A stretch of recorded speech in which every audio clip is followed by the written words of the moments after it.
You know what hurts the most? It's not being rejected. It's not being left behind. It's realizing that you were chasing someone who never had to lift a finger. You texted first. You called first. You begged for attention. And she? She just existed. And somehow that was enough. And you weren't the only one, were you? No. While you were writing paragraphs at 2 a.m., someone else was doing the same thing. Different name, same desperation. She didn't chase any of you. She didn't have to. Robert Greene calls this archetype the siren. And if you've ever been caught in her gravity, you already know. She doesn't pursue, she pulls. And the question you should be asking yourself right now is this: why do men destroy themselves trying to reach a woman who never even moved toward them? Because she understood something most people never will. Desire isn't built by availability, it's built by absence. Let's talk about what that really means. The siren is not a woman who gains. She's a woman who embodies something just out of reach. She is feminine, alluring, emotionally elusive. She offers fantasy, not commitment, promise, not resolution. And that gap, that space between what you think you can have and what she actually gives you, that's where obsession grows. She's not ignoring you because she's playing hard to get.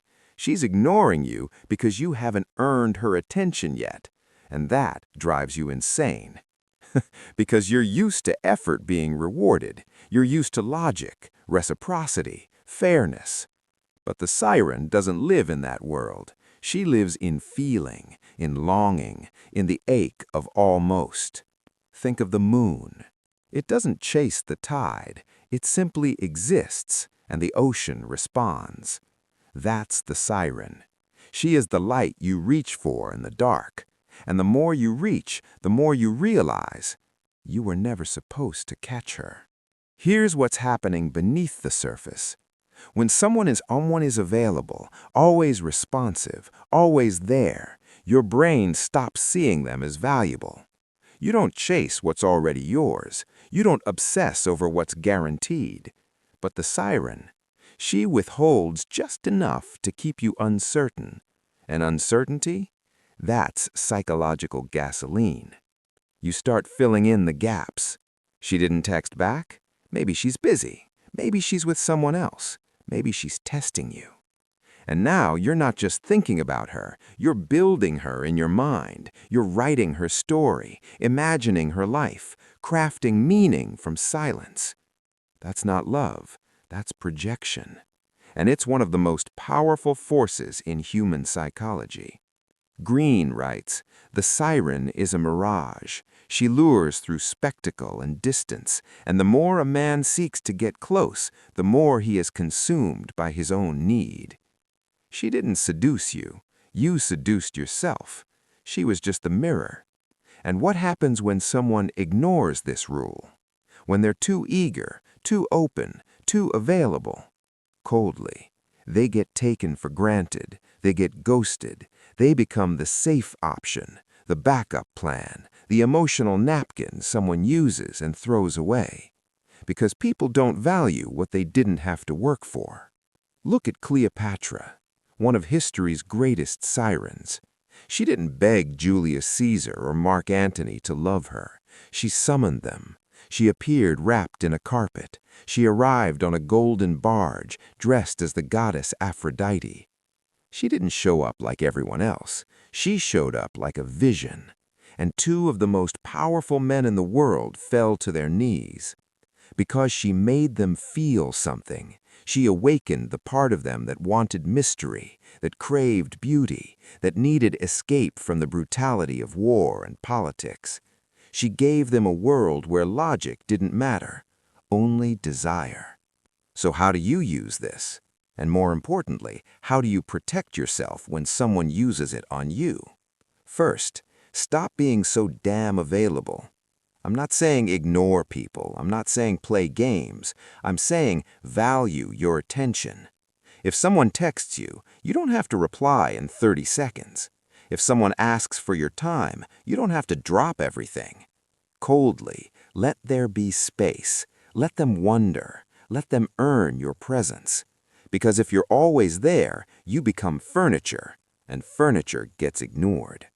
Second, create mystery around yourself. Not lies, not fake personas, mystery.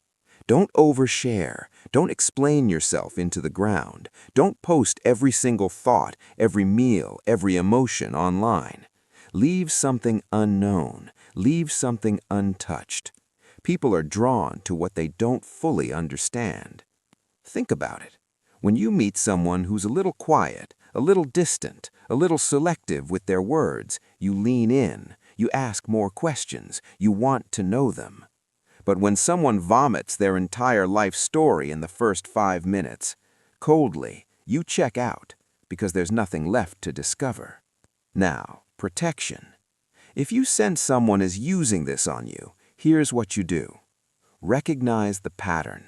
They're inconsistent. They give just enough attention to keep you hooked, then disappear. They never commit. They keep you in maybe. And you're starting to feel like you're going insane. Step back. Literally, pull your energy away. Stop reaching. Stop initiating. Stop trying. And watch what happens. If they were genuinely interested, they'll notice the shift. They'll reach out. They'll invest. But if they don't, you just saved yourself months, maybe years of emotional torture. Because the siren has power if you keep chasing. The moment you stop, the spell breaks, the fantasy collapses, and you see them for what they are. Just another person, not a goddess, not a mystery, just human.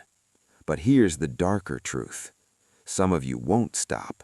You'll keep chasing even after you know it's a game. Softly, because the pain of not having them feels worse than the pain of being used. And that's not seduction anymore. That's addiction. And you need to ask yourself, coldly, what wound inside you is making this person feel like oxygen? The siren doesn't chase because she doesn't need to. She knows something you're still learning, that the people who come to you are worth more than the people you beg to stay. So stop running toward people who are walking away. Stop giving your heart to those who won't even give you their time. Intensely, become the person others pursue, not through manipulation, not through games, but through presence, through value, through the quiet confidence of someone who knows their worth. Hauntingly quiet. And if you can't do that yet, then at least stop pretending the person you're chasing actually wants to be caught. Coldly, because maybe you've been running from them the whole time. Finally, sharp. She doesn't chase, she waits. The question is, softly, are you worth waiting for?